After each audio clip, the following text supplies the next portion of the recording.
This episode of The Memory Palace is brought to you by Article. We are big fans of Article here at The Memory Palace.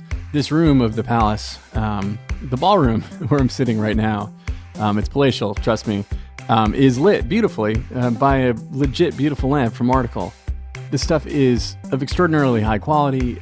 It is truly lovely furniture that's influenced by, mid-century modern and Scandinavian styles. I have a feeling you're really going to like it. If you've never checked it out before, summer and warmer weather is right around the corner here in the Northern Hemisphere.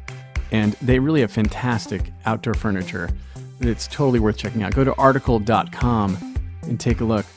The stuff looks great, and it is made with all these outdoor-friendly materials like teak and acacia wood and granite and galvanized steel and rattan. And it comes to you with a flat delivery fee of $49, regardless of what you're buying and how big the order is. So go to www.article.com/memorypalace and get $50 off your first purchase of $100 or more. That is www.article.com/memorypalace. Go check it out.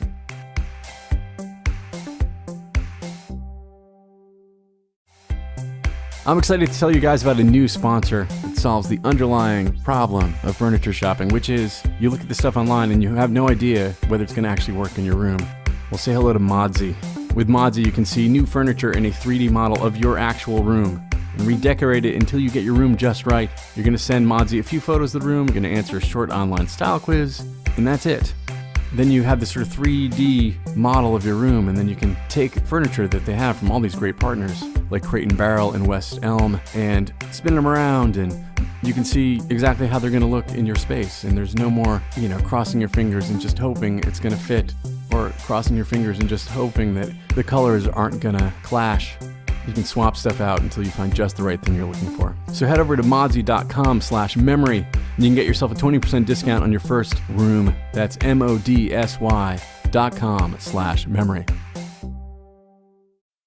This is The Memory Palace. I'm Nick DiMeo.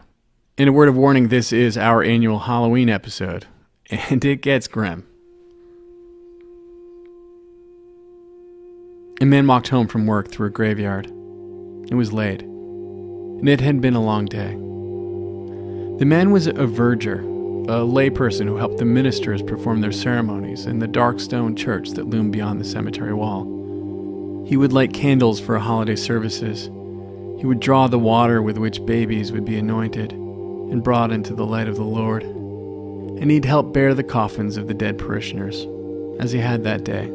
It was a particularly hard one for the man, because the woman who died was young, the only daughter of the man who owned the ironworks that groaned and smoldered on the other side of town. And she was pretty, and she was pregnant.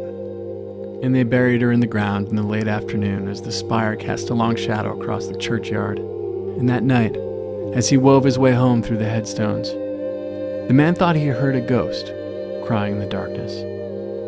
A girl's voice, calling for her mother, for God, for someone to help her. And the man started running, and he didn't stop until he was home in his bed, with his head under the covers, terrified and praying for sleep. The next morning at work, the man told the minister about the ghost, because the minister should know about a ghost in his graveyard. And the minister ran, shouting for the groundskeeper, grabbing a shovel. And they dug the coffin up, and they cracked it open. And they found the pretty young woman, her clothes ripped, her fingers bloodied, the nails torn off and embedded in the scratch marks she'd made inside the wooden casket.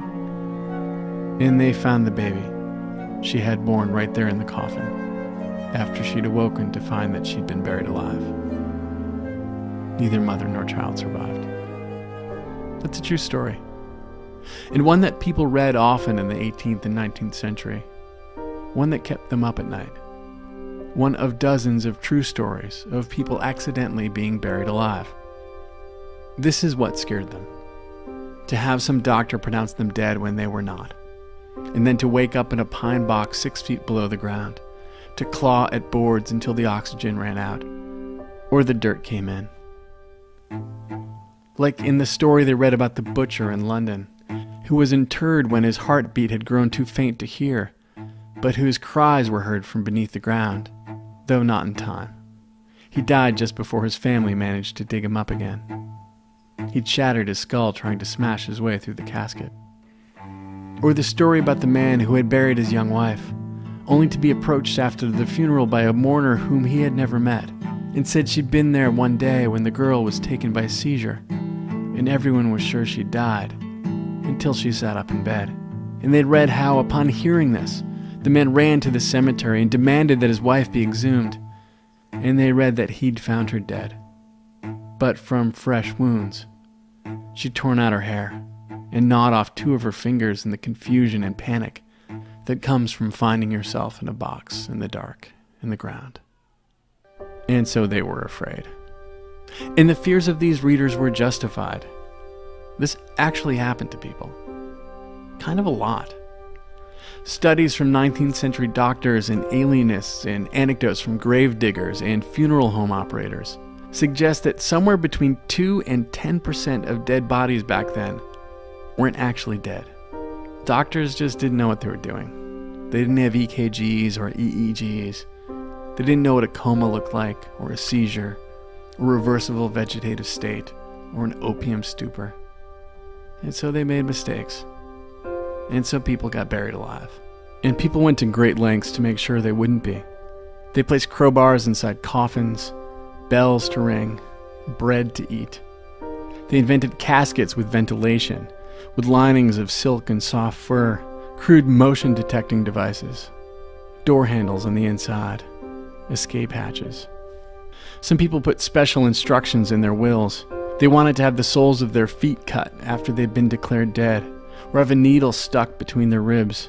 They wanted their hands to be put over a flame. They wanted to give their body one last chance to prove that it wasn't yet a corpse.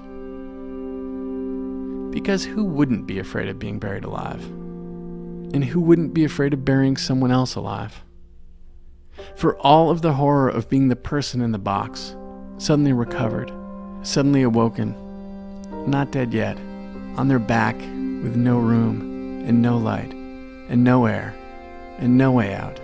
For all the horror of being the wife whose seizure was mistaken for death, there is the horror of being the bereaved husband who opens the box and suffers anew. For all the horror of calling out to your family from beneath the dirt, there is the horror of digging through the dirt only to find you're too late. One last story. A girl got diphtheria in 1852 in South Carolina. Her parents and her brother were devastated, but they knew they must move quickly and dispose of her small body before they themselves got the disease. And so they laid her to rest in a concrete sarcophagus, and they locked her up inside the old family mausoleum. And they tried to move on. 10 years later,